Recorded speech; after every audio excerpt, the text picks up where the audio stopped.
Coach, I know the game just ended, but in terms of the way the game just fell apart at the end, how was it from your vantage point? Horrendous mistakes, scared of the moment or whatever the case, but LeBron still owns you. What's up? What happened in Boston? What happened in Boston? I said, what happened in Boston? Welcome back, everybody. Let's talk about what's really going on with LeBron right now. Because make no mistake, this man is on a mission. And a big part of that motivation has a name, Ime Udoka. LeBron always shows up in the playoffs. That's just who he is. But right now, he's operating on a completely different level. And a lot of that has to do with some personal history between him and Udoka.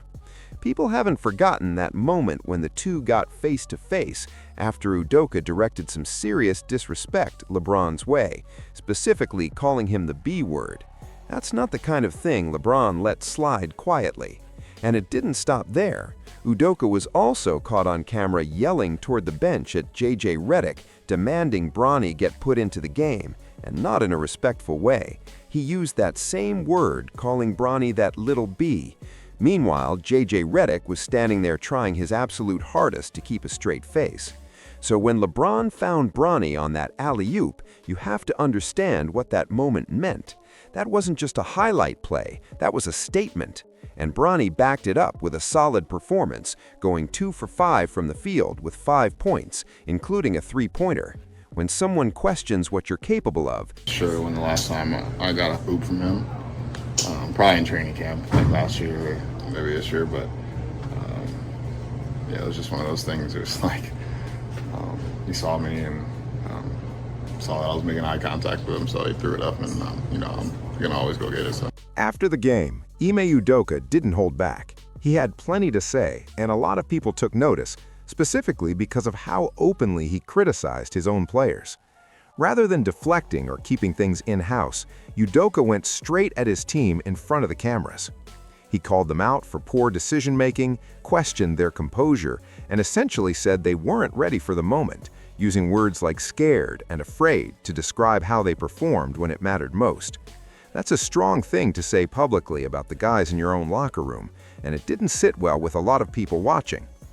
We're going to play that clip in just a moment so you can hear it directly from Udoka himself. But before we do, But in terms of the way the game just fell apart at the end, how was it from your vantage point? Horrendous mistakes.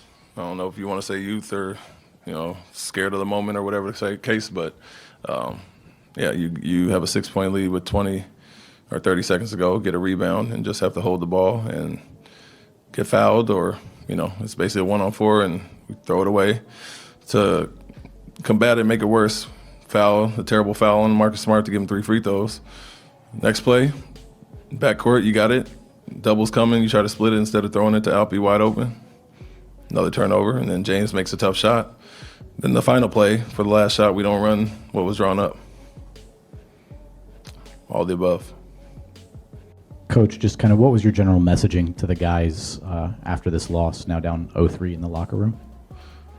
Grow up, and you're not that young anymore. You've been to the playoffs once, and we. Now, as you can imagine, Ime Udoka was not pleased with what he saw from his team, and he made that crystal clear. He wasn't interested in hearing explanations or accepting excuses. He laid it out straight. Hey, you is under the bus. I feel sorry for the coaches today that they can't be real coaches anymore, or they're gonna get fired. There's no way in hell that you're supposed to lose a game when you had 19 more shots than your opponent. You shot 98 shots and had 108 points. You belong under the bus, around the bus, inside the bus. You should be caught. Don't even come to the next game. That's embarrassing. There's no way in hell you should be up 6 to lose a game. You should be up 20. You have 19 attempts more than the opponent. You know how embarrassing it is to have 98 shots and only 108 points. That means you're playing a style of basketball that isn't basketball. A team like Houston should never, with the way their lineup is right now, they should never have 39 damn threes. I don't know if there's a team out there that has the type of shooting on their roster, besides probably Boston, to have 35 plus threes. Are you people dumb? The Lakers took 79 shots. You took 98.